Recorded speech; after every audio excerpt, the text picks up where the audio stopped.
For those people who don't know, we're now streaming everywhere, all over the place in modern technology. A round of applause to the record-breaking, earth-shattering talent that is Camila Cabello right here on Beats One. Stop. What's going on? You know, just released an album. Yeah, so I heard. Another, what day is it? Monday? Sunday? Monday? I think it's Monday. It's Monday. Right? It's definitely Monday. I'm excited. I'm so excited. I feel so...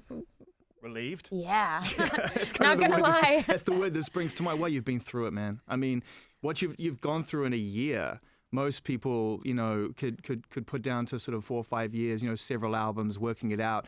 You know, Yeah. you've sort of gone from this, you know, all this disruption to this complete sort of 360 degree, like this 180, turned it around, turned it into something positive, and Thank the album you. has come out, and the results speak for themselves, man. Amazing. Yeah, no, I'm so freaking happy. I'm so happy that it's finally out. I'm so Yeah. happy seeing, you know, the reaction from a bunch of my fans. And it just feels good to be able to just kind of step back and just like, you know, close that chapter and Yeah. just enjoy and you know, just enjoy it. Camila, where were you when the record came out? What were you doing? Where were you? I was in New York. I was gonna do Good Morning America the next day. I had to get up at 4 a.m. so I tried to go to sleep at That's not 7 gonna p.m. happen. or That's not- 8 p.m. that's not and I gonna could happen. not sleep. It's My like heart, Christmas. Yeah, exactly. No, my heart was beating so fast. I Yeah. remember just trying to go to sleep, and my heart was like. Were you refreshing to see if it had gone live? Were you sort of I refreshing?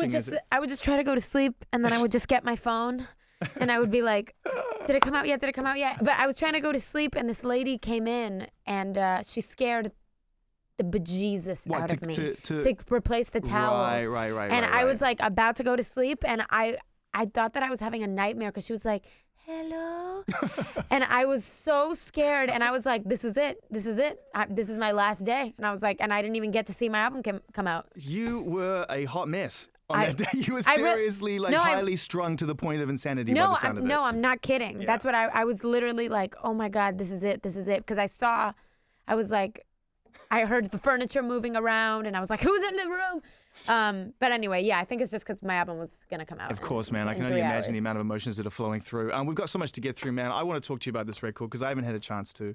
And I feel like, you know, we've been really sort of privileged and really enjoyed what little role that we've had to kind of play with you up to this point. So I want to get Yeah. into the album. Hell yeah. And then, of course, we put out the hashtag Camila Beats One with your help and the questions that have come in. I'm going to tell you straight up, I've done this before.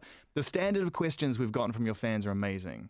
Nice. Like, really incredible, like top level, like not just like, hey, will you come here? Which is a Right. valid question, Right, but right. people are getting, diving into the real kind of intricacies of the record, the themes of the record, and you know, they know you really well. Yeah, they do. I mean, some of my fans have known me for, you know, years, like since I started, since I was 15. Yeah. So. And the thing about you, Camila, is that you come out with Havana and you're like, all right, that's a global smasher. That's a career-changing record. Let me do the opposite. What do I go with next? Right? And you go with this kind of really big anthemic kind of mid-tempo pop smasher.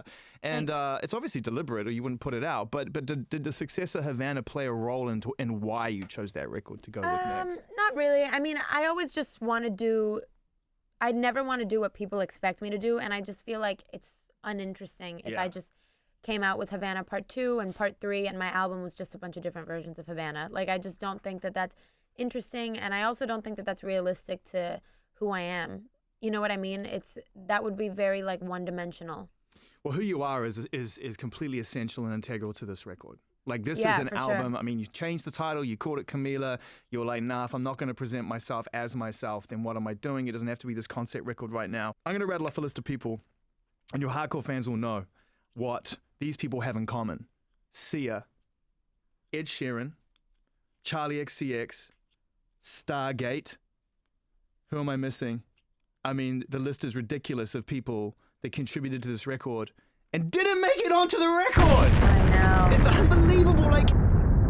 Like all of these people queue up to work with these people. You have Yeah. these moments and they didn't make it on the record, which I just thought was a real insight into who you are and what you want to say on this album. Yeah, well, I think that what happened was basically a lot of people, which, you know, it makes sense that I came into this and, you know, all those people have a real, you know, they have this want and this need to make like the next, you know, big They want to help hits. you make hits. Yeah, exactly. And I think I was just not in the place in my life where I wanted to hear, oh, I'm going into the studio today to write my next single, my next smash, whatever. I just didn't I just didn't want to think like that. I wanted to just be in a place where I just was making music for fun and making music purely to express myself. Yeah. You know what I mean? And I think that's why Frank and I really, really clicked, was because Frank Dukes, for those people listening who Frank don't Dukes. Yeah, he just wanted to come in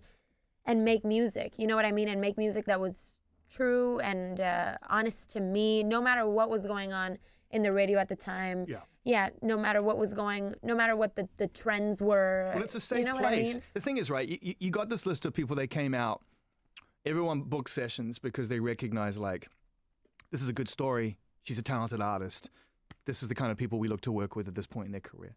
So you have this list of amazing collaborators all lined up in the first half of the year. Mm-hmm. And I guess, also, with the greatest respect to all of these people, they're so successful that to some degree it becomes about them. If you put this album out, then the press release, or at least the article is going to say, Camila Cabello announces track listing of forthcoming new album, Camila featuring. Right, for sure. I mean, even though I know that that's definitely an outcome that happens, that didn't really play into why I didn't end up using the songs. I think it was just because I really wanted this album to sound like me. You know what I mean? And I think that Frank really pulled out like the essence of who I am. And I feel like it's just not interesting. Even if a song is a hit, it's just not interesting if it doesn't sound like me, if it doesn't sound like the artist. You know what I mean? You live and die by that at the end of the day. Otherwise, the hit becomes something you can't shake and you have to get around it. Right. As opposed to wear it and own it and carry it and be proud of it. Right. We've seen it over and over again. Yeah, and I know that my fans know when something sounds like me and when something is me. And more importantly, I know when, the song is about something that I went through. And yeah, so I just wanted to be in a place where everything just sounded like me, and I could go into the studio and talk to Frank about, love and, whatever the hell I felt like that day. You know what I mean? With no real, I didn't really feel any pressure. You know what I mean? I totally forgot that. Well, we can tell because the album kept getting put back. And and that's a sign. That was a pretty laugh.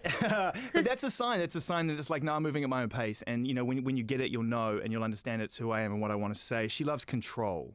Yeah. What's it about? Well, I basically wrote it about this time in my life where I just loved having control of, control creatively, control of my life, my decisions, control of my time. And I wrote it, knowing that it could be about whatever you want it to be. But for me, that's kind of where it stems from, was just like me, loving having control of my life. And I love the idea of just, I have a lot of like young girl fans. I love the idea of them singing like, she loves control. Yeah. You know what I mean? Yeah. Because I think that it's just like a bossy way to, live life. And everybody wants to have control. That's what 2017 has been about. Yeah, for sure. Right? For me. Taking some control. Absolutely. It's also a banger. Thank you. Dude, there's bangers on this record, by the way. Thanks. Don't be surprised. Thanks, really? Yes, you know that. Oh my gosh, when was it? The last time that I came to this studio was... at the start. At very beginning. At the start. I was like 1/6 of the way. We never met. Yeah. And it was like, all right, so I got to ask you these questions about... Start of our friendship. Right on. It's our friendiversary. When's our friendiversary? When was that? That was like May. It was about May, yeah. And I got to ask you these tough questions, or so supposedly tough questions about a band that I didn't really know much about, because I was never really like the Fifth Harmony type. And, I respected the pop songs, but it wasn't part of my kind of everyday, Yeah, totally. And then you come out and it's like, you need to get to know this lady and you need to play her music, and she's on one. And it was a really great day. It was like, all right, this is for real. And now we find you here with this new album, barely days old. You've already broken a record over 100 countries, @1. And on that note, we wanted to give you something just to say congratulations on behalf you of all of us. Thank you so here at much. Apple Music, because people don't do that every day, Camila. They don't come out and break records like that every day. So a round of applause. That's absolutely amazing, man. I love you guys. It's a little gesture. So nice. It's a little that's gesture. so sweet. Thank you. No, we love you too, and we think you deserve every bit of it. Thank you. It's a crazy fact. It's insane. I really didn't. I feel like I still just haven't processed that it's come out. I'm overwhelmed, but in a good way. Are you kind of looking forward to getting into life post-album touring. 100%. Because you're not out of that right now. Well, for me, I feel like every time for me, my music and my life are in this like parallel line. That's part of, that is why I, changed the title, because I was like, I'm not really in that place anymore, and I just can't, we have to live in the same, at the same time. And I feel like whenever I'm done with an album, like this is kind of the end of a chapter. And for me, the next part is about, collecting memories and experiences for the next thing. So it's actually, it's nice. What's funny for me is that most people finish their debut album in some kind of very meaningful sort of like a sort of deeper, like, and so it ends, this journey, this 36-minute journey comes to an end with something that will tie it all together with a ribbon that borders on the melancholic or even the dramatic. It's a very standard thing to do on debut records. Right. You've come out with a banger. You've come out with like, is it Into It that finishes the record? Yeah. And it's just like, no, I'm coming out on a very happy, very poppy, very kind of sexy type, if I may use that word because the song is, type environment. And I wonder whether that alludes to kind of like, all right, I'm done with all that now. Maybe I'm in this kind of mood. Yeah, because, there's definitely, the album takes a turn where it becomes really, introspective. Quite confessional. And like heavy and, confessional. And so, I don't know, the track list was something I spent forever working on. I just tried every single possibility. And I just, when I played it for my friends in the car in a bunch of different orders, I just didn't like ending the album with like, I'm bummed out. Yeah, exactly. Yeah. Well, because you started the year bummed out. You were like, oh, this is the name of the album. I'm bummed out. I'm going through this thing. I got to answer these questions. It sucks. Everyone wants to know why I left the band. Yeah. Now I got a hit. I was for sure. I'm stoked. I was for sure bummed out. But so it's like I ended it. It ends kind of in this new chapter, because once you're done with all the stuff that you're bummed out about, you have all this room to feel the more fun stuff. Last year we had Scissor, and we knew that was going to be a big hit because the voice is fantastic. There's a sort of personality there. And Camila Cabello has the same thing going for her. She had the huge hit with Havana. We played her new single. I just think she's going to have an amazing year because she's just so gorgeous and so much fun, and she's got a great voice and she has great attitude. And I think 2018 is going to be an amazing year for her. Well, I want to get 3 tips for you for this year. So would she be one of those tips? Yes, she is. Have you met her before? Never spoken to her, never known, but I just love her. What would you say if because I know that you get in touch with artists, don't you? And this is one of the I would things just you say do, congratulations, you make me happy. Your records make me smile. Just love that attitude. It's like there's a vibrancy in it. It makes me feel good. It makes me want to get up and dance. Sir Elton John, yo.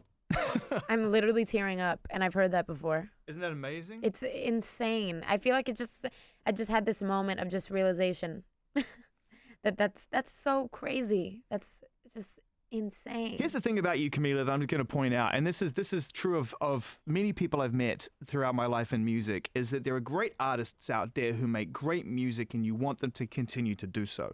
And then there are great artists who make great music who are great people, and you want them to win. And you must be aware of this, and having your mum travel with you and be here today, and this is the second time I've met your mum and the second time I've met you really face to face, so I know she's with you all the time. Yeah, she's with me all the time. That's obviously, when you were growing up, a huge part of your upbringing was you can be as talented as you want, but at the end of the day, unless you make an impression on people that is positive, then you're setting yourself up to fail. Yeah, for sure. And I feel like it's not even thinking about that with that intention, because I feel like you can't just be nice because you don't want to fail or you want people to like you. I feel like she's just always taught me that more important than anything, than being talented, than being, all of these qualities that are great, being brave, being smart, being talented, being, independent. Hardworking. Yeah, all of that stuff. Nothing is as important as being kind. Like, I think being kind is the most important thing you can be. And she's always told me that's the most important thing in people, period, no matter who they are. I think going forward, a lot of artists and a lot of people in life can to remember that it's really about how we relate to each other and the impression we leave on each other that's going to make things better. I just feel like it's the human part of life is what makes you happy. You know what I mean? Just like conversations with people and, even walking in the street and having a stranger smile at you. Like that's, that's what really makes you happy. We've got a lot of your fans who are probably clawing at their devices right now, like enough nattering. You've met her before, you've spoken to her before. We want to ask questions, and we're going to get into it. We're going to get into it, but first we're going to play one of the best songs on the record called Consequences, and I want to know what your thoughts are about this song before we play it. Well, Consequences, it's interesting. It almost didn't make the album. Just like a lot of them. Not a lot of them, but there was definitely a couple. Like this one, even Into It, that I was just like unsure. I don't know. I mean, obviously there's a bunch of different. Well, how many songs did you have to choose from? Oh, a lot. So. Yeah, there was 100? No, 50? not 100. No, I would say like 30. Oh, that's all right. Yeah. God, what have you been doing all year? 30 songs in 12 months. That's nothing. Well, it's hard. It's hard out here. But also I had a unique process with this album where, you met me while I was like in the studio and I already had songs coming out.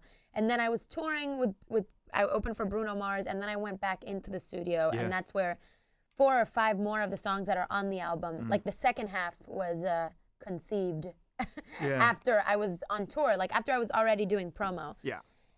So it was really good though, because I actually realized that I think I'm more the kind of person that I don't want to be in the studio for like 4 months making an album. I would rather just be like living and then going back and living and then going back. Imagine if you put the record out in the first half of the year, you'd just been a misery tour. Yeah, you'd just been 100%. out there consistently living, talking about how sad you are, and it's just like, exactly. That would have sucked. No, it's good because it gives you time to step back and it gives you time to play songs for people and see how my friends react, how my family reacted, and Consequences for me, it's actually ended up becoming like probably my top 2. Never Be the Same in this one right now. Wow. Yeah, like one of my favorite songs. Yeah, you'll remember that one. That's one. I mean, you'll make a lot of music over the course of your life, but that's a very strong song. If you're gonna record a vocal over a piano like that, and then the words and what you're saying has to be essential to us as people. Yeah, I also love that it's the most stripped back. Like it's just a piano and my voice. And I remember it's one of the most produced though. Actually, despite it being stripped back, all of the reverb and all of the texture around your voice. Yeah, that's true. But I was having like a internal battle with myself. I was like, should I, put a bunch of harmonies in it? And then I was like, no. Direct. It has to be like as if it was like one take live. Yeah. Direct message. I think I think sometimes when people write these ballads that they get it wrong when they put reverb on their voice. I want to hear someone in my ear. Right, for sure. Amazing. I love the lyric as well. Dumb, dark, and cheap. Who puts dumb in a song, huh? Camila Cabello with us right here on Beats One. Let's get into it. Hashtag Camila Beats One. Thank you to everybody, first of all, who sent thousands and thousands of questions to us for today's show. And we've selected, some really great ones. If you didn't get your question asked, then know that it was left off with the greatest of respect and gratitude. So here we get into it. I have to say that because your fans are crazy passionate. Okay, this one from May, I think. The handle is JSTLKM. Who inspired you in writing this song in the dark? Is it self-experience? Because the lyrics are no joke. Yeah. Well, I wrote In the Dark after a Grammy party last year, and are you good at parties? No, that was the last one I went to. I wondered about that.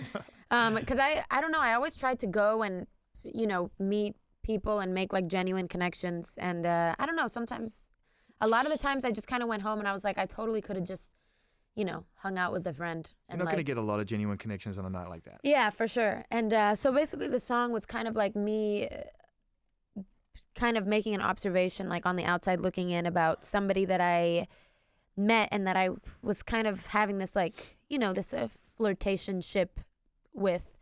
And it was like a famous guy. And I was just kind of noticing how a lot of the times it's this facade with people that are celebrities and they kind of can't turn it off. Like it's always a performance or it's, you know what I mean? It's this mirage. And I was just kind of like, I don't really want to fall in love with a name or just because you're famous or who you are. I just want to, I want to get to know the real person. And I feel like the human stuff, like the twisted stuff, the little isms that are... The idiosyncrasies. Yeah, for sure. That's what makes people interesting. And those things get blunted when you're constantly out there when with you're the on. surface. Yeah. Yeah, when you're constantly on. And I was just kind of like, perfection is boring, and you know what I mean? So yeah, that's basically what that song is about, is me just kind of wanting to know like the real person, not the famous person. Well, someone else called Camila Cabello wanted to know about that as well, because I think it's a song that's really resonated with people. It's such a strong sentiment. And I'm not going to go into your private life. That's really none of my business. But at the end of the day, I think it's really great you put that on record. Because all we see is people meeting people in events like that, and then it becomes part of the public sector, and it becomes all anyone wants to talk about. And I just don't think that that's a particularly fair place to get a jump off from if you're trying to look for a relationship. Right. No. Yeah, it's true. know? I feel like it's a common theme throughout my album too, is how I felt in LA while making it. Well, it's a weirdly private town. It really is. It's hard to make. It's hard to make friends. Yeah, absolutely. So yeah, that was kind of like one side of it. Real Friends is another side of it, coming from just like the friendship people side. And In the Dark was just about trying to find like real connections with people that are famous, quote unquote. This from Kath. What was the first song and the last song that you wrote for the album? The first song we did was Havana, and it was the first week that Frank and I worked together, and we had this like writing soiree.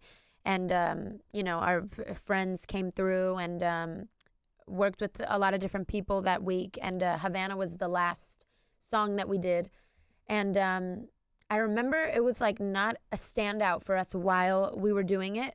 And the next day, I like listened to all of the different demos that we did that week. And we were like, oh, it's got some potential. I remember because we got OMG and Havana came, so we made OMG a world record, and we played Havana straight after because they came out simultaneously. Yeah. And I remember we looked at each other, you remember, in the room, and we were like, we're into OMG, like we like it, like it's cool, you and Quavo, great vibe. We looked at each other when Havana played, and everyone was just like, well, that's like on the motorway. Like that's like gone, out of the stadium, on the motorbway, causing problems for traffic. Like, it's out of here. Yeah, nobody thought that, though. Like, nobody even, that's why it wasn't even, it wasn't the one that was, like, prioritized. You have a #1 record just rhyming Havana in Atlanta, let alone with the rest of it. I mean, it's so dope. Yeah, that was the first one. The last one was Real Friends. And it was crazy because we finished that, and then, like, a week after, it was out with the pre-order. Yeah. So that one was like really fast too. So yeah, that's the first and last one. This one from Lily. Does your mum have a favorite song on Camila? I think my mom's favorite is Something's Gotta Give. She pushes for that song all the time. That's always been her favorite. And do you think if your mum wasn't pushing for that song, given the supposed nature of that song and what you're willing to leave behind in order to move forward, and no more questions, please. I don't have any more questions. I just want to go forward. Do you think that song would have made the cut if your mum wasn't such an advocate for it? It definitely has played a part. Because my mom and my dad both love that song. And sometimes I'm like, whatever. Because I love it too. But I think when your family or somebody, a really close friend is like, oh, I love this. You're like, oh, you don't want that hanging over your head, because that's for life. Because then in 6-7 years' time, they're just like, yeah, remember that song we told you to put on the record? Yeah, no, but this one was my favorite for a while too. Because I think that this could have been the last song on the Hurting, the Healing, the Loving. Hashtag Camila Beats One right now. Camila Cabello is with us. We're going through questions as quick as we can. This one from It's Cute Cabello. When you were changing the album title from The Hurting, the Healing, the Loving to Camila, were there any other possible titles? No.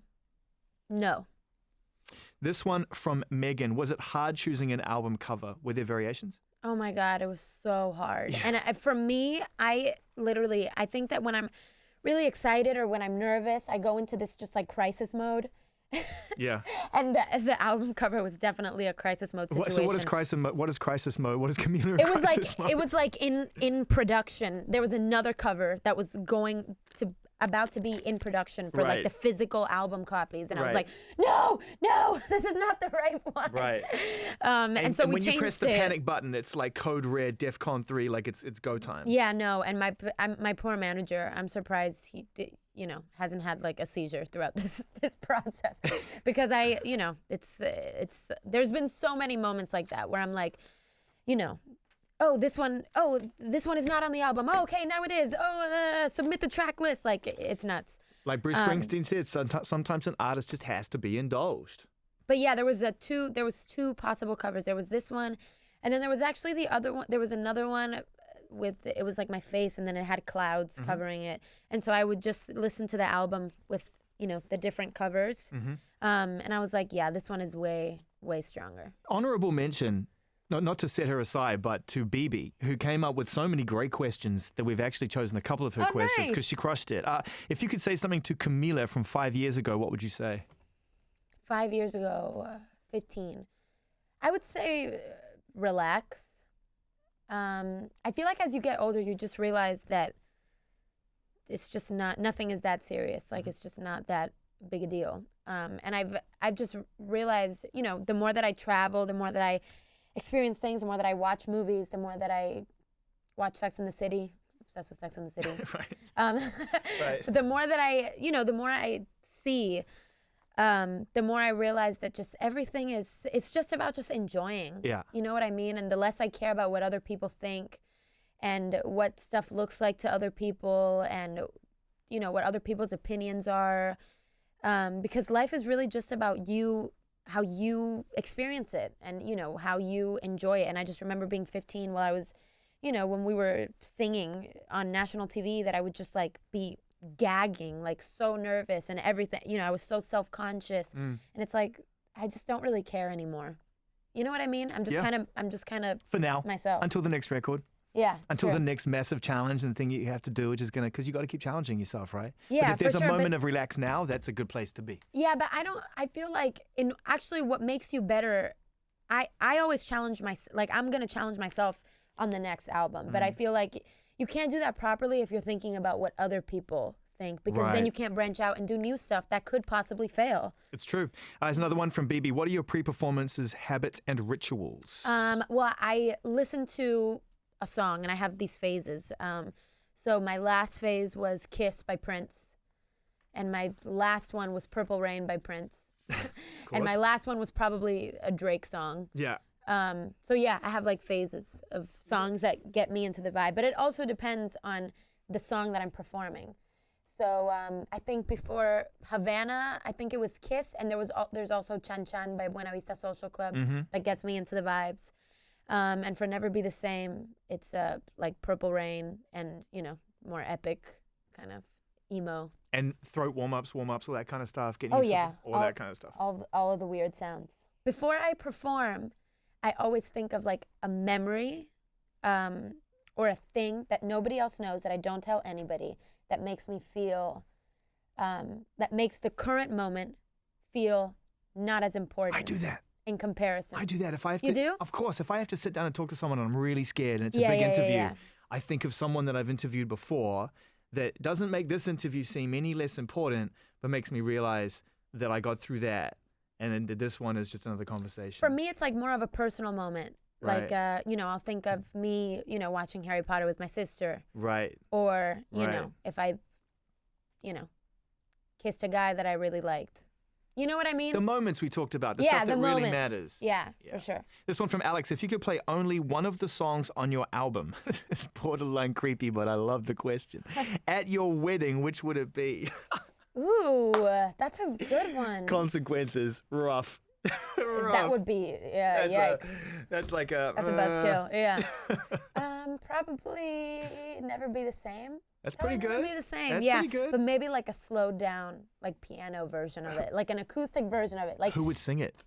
Ed Anyone Sheeran. in the world, Ed Sheeran. Never Be the Same. Yeah. Ooh, yeah. That's achievable. I mean, I think honestly on the trajectory you're on right now, and who's to say when you will or won't get married, but ultimately I think given that you know Ed Sheeran, you've co-written with Ed Sheeran, your star is on the rise, you'll be in a situation where if he does ask to be paid, then you probably have a little in the bank to be able to compensate the experience. Ed Sheeran singing your wedding song is actually an achievable thing. Wow, that would be amazing. That would be incredible. This one from Artie Soul. Do you get emotional in the studio when you're writing and recording? And if so, what song was the most emotional for you to lay down? Probably Something's Gotta Give. I definitely cried while, doing the vocals to that. I'm trying to see if there's another one. Yeah, I think that's the only one that I really cried to. Yeah. Yeah. Tough day. Yeah, well, it just felt like this catharsis of emotions. And I was still, this was earlier on, so I was not as over it, which is why, it ends up being soul crushing. Let's keep it moving. Keep it moving. If you could get a tattoo of any part of one of your songs, which one would it be and why? What lyric? That's from Cam. Okay, I'm probably gonna go with "I'll Never Be the Same."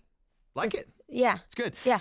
This one from Lana. Which already written song did you wish you would have written instead? Someone else's song, I assume they're talking about. What's a song that you wish that you'd had a writing credit on? Ooh. I'm gonna shout out to Charlie XCX. Yes. And I'm gonna say she did a remix of Wolf Alice's song "Don't Delete the Kisses," Which is amazing, and we love that. and I love it. It makes me feel like I'm flying. Yeah, she's incredible. All right, let's keep it moving. This one from Kara. Do you have a favorite place to write and brainstorm ideas for your music? Is there a safe place, a go-to place for you? I used to write in the bathroom all the time. Right. Um, Good reverb. yeah, good reverb. I think I might go back to that soon. Good reverb, man. It's always like, you know, give us a little like give us the little our favorite ad lib in Havana right now. Oh no! Nice. That's like the bathroom reverb. That's what you're looking for. Wow, that was fun. If I were you, I would just do that all day. Well, I just have reverb on my voice the entire time. So I'm just Yeah. like, it's Beats 1, right here, Apple Music. Wow. Yeah, I'm existing in space right now, where music, everything sounds incredible. Wow, that was good. And you channeled like another character there. I can't put my finger on it. Even but... I sound good singing with that much reverb on my voice. Oh, no. Wow, that was good. That was A terrible. little bit of auto-tune. You're killing it. Ouch! How dare you? How dare you?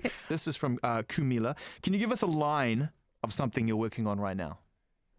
I wish I had my phone, but I don't have it. Man, putting me on the spot.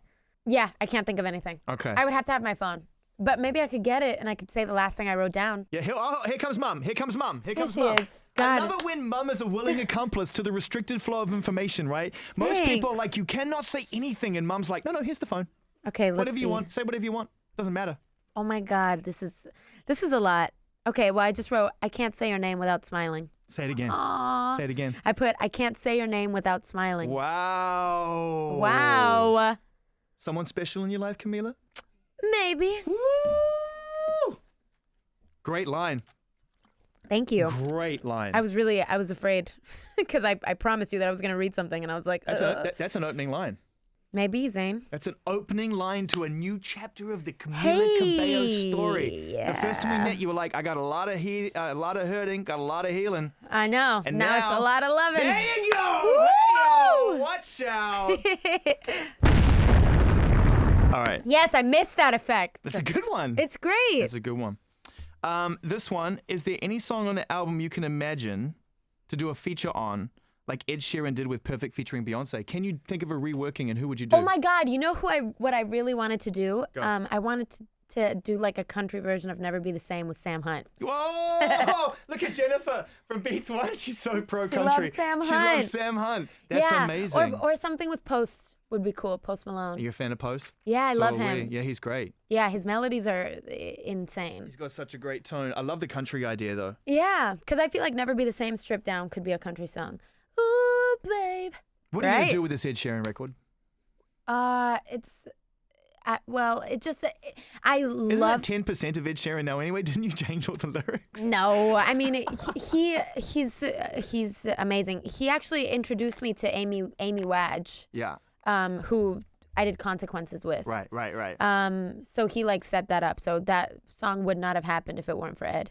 Where's the record? What, I mean, you've got all these songs now with all these amazing people attached to them, some of which have already know. been out, but there's also a lot that have been talked about that aren't out. What's the feel? I think it just didn't, it just didn't end up sonically fitting with everything else.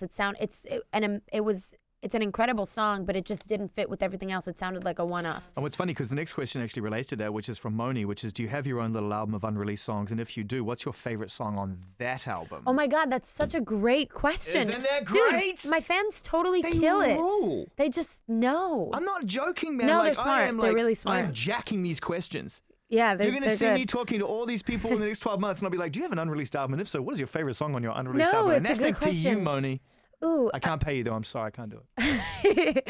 Okay. There's actually this one song that it's not from this round. It's from, I wrote it when I was like 17, and it's called Like Friends Do. And I wrote it. It was one of the songs that I wrote in my bathroom over, and I'll tell you the name of the instrumental that I wrote it 2. It was Everything Has Changed by Ed and Taylor. Oh, yeah. And it's called Like Friends Do. And basically, I just love the lyrics because the lyrics were like, so you said, it's basically about this guy that I liked, but I just kept saying, no, let's just be friends, but we didn't act like friends. Right. And so the chorus was like, so you said, I'll sit straight on the couch like friends do, and I'll stop kissing your mouth like friends do, because I can't look at you quite like friends do. Very good. Yeah. Very strong turnaround. That's almost up to me. That's almost like, and I mean this with great respect, someone who's very good at that continually evolving 360 turnaround lyric that has different context is Matt Healy from the 1975. Oh my God, I want to work with them so bad. That's so good. Somebody else. What's that lyric? Somebody else that he's like, and it's constantly different every time. I'm looking through you while you're looking through your phone, and you're leaving with somebody else. No. And then the next time he says it, it's a different context and a different context. Yeah. And then the last time he says it, brings it around to the first context. And it's like a 360 it's degree insane. I'm on a thing. 1975, roller coaster right now. I can't stop listening to them. But what would you do? Falling for You, Somebody Else. But you would want to Change work of with Heart. them? I want to work with them so badly. I was listening to them in the car the other day, and I was like, I just want to DM Matty Healy and be like, hey, can we work together? I think I've met him before because I've been to 2 1975 concerts because I was obsessed with them. We can sort that out. Yeah, I'm 100% down because I love them so much. We can do that for you. Oh my God, are you DMing him right now? I'm texting him right now. Oh my God, text him. Let's make this happen. We're going to make this happen. But are you cool if we stick around for 5 more minutes on here? I know you got to run, but you got 5 more minutes. Yeah, I'm going to get absolutely. crucified by your fans. No, absolutely. What song 100%. What song on the album are you most excited to hear a crowd sing along to? Great question from Emily. I'm excited to hear people sing The Consequences. I don't know if I can do it now because the thing on the bridge. You're setting them up to do it now because they're all tapped in, so they're all just going to be practicing and learning. Yeah, I mean that will be I feel like when I was doing that part, I was recording the song and I was thinking of that part. I imagine like the phone, the flashlights, and everybody saying. There you go. This from Camila Cabello with K's. Our rumor's true. Do you have 3 songs with Major Lazer? Spill your guts. Ooh. That's yes. By the way, where I come from, ooh is yes. Yeah, no, I do, but the question is, are they all finished? We definitely have 3 demos. On your current trajectory of finishing records, no. Because I know. it takes like a year I know. to get a record out. But you know what? I really want to get back in with Wes ASAP Rocky. Because he's just amazing. Yeah, I love him. So handsome. This from Jasmine. What's the one thing you love most about yourself? The one thing I love most, I think that I'm a really good friend. Yeah, I think you're probably a loyal person. Yeah, I think I'm a really good friend to, like, when I care about people, I'll do anything for them to a crazy That's degree. kind of for other people, though. Is there one other that you can think about where you look more within yourself and can reflect upon your own existence rather than what you do for others? I think that I'm fun. I'd agree with that. Yeah. This from Tara. For someone who struggles with their feelings, what advice would you give them? Confront your fears, because then that'll make it less scary. I feel like whenever you do anything that's scary, it automatically, you take away its power. So, you know what? You know what I've been really wanting to do? There's this, I heard that somebody, there's like this thing where you take a pen and you take a paper and you just write whatever comes to your mind for 15 minutes. Mm-hmm. And it's just kind of like stream of consciousness. Get it out of your system and move on. Yeah, and then you're kind of in this haze, and you're surprised when you read it back. Read it back afterwards. You're like, wow, I didn't even know that I was feeling like this or whatever. And I feel like that would be a good place to get good song ideas too. There's a couple more. This one from Mina. What's the funniest thing that's happened to you recently? Well, this isn't really funny, but I was in New York and I did the New Year's Eve thing, and this is not funny at all. But this is just the only thing I can think of. I couldn't feel my chin. Well, I'm sorry, what? It was so cold, I couldn't feel my chin. I'm sorry, I say again? I couldn't feel my chin. Sound effect.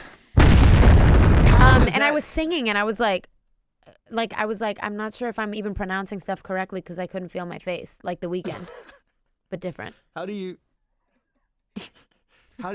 stop feeling your chin? It was too cold. It's very face specific. It was I don't know. I could not just move my face. Everybody in that room behind you is just like, I have also had things with my chin. You can see people acting it out. I have never lost full like Well, have feeling you in my experienced chin. a negative 100-degree wind chill, Zane? Oh, wait, okay. I mean, maybe not. But the point is, like, I have a pretty big chin. Well, maybe your chin is just more powerful than ours. You have been such a marvelous guest. You always are. Thanks. We really just want you to win. Here's the good news, you are. So that's an easy want. Get me that 1975 collab. We're gonna make it happen. Thank you very much. And I think we should both share a very special thank you to all the Camilizers. Absolutely. Got it in one for sending all of those great questions. Hashtag Camila Beats One. We really do appreciate it. Love you guys and love you. Thank you for always being so cool and awesome. You're great.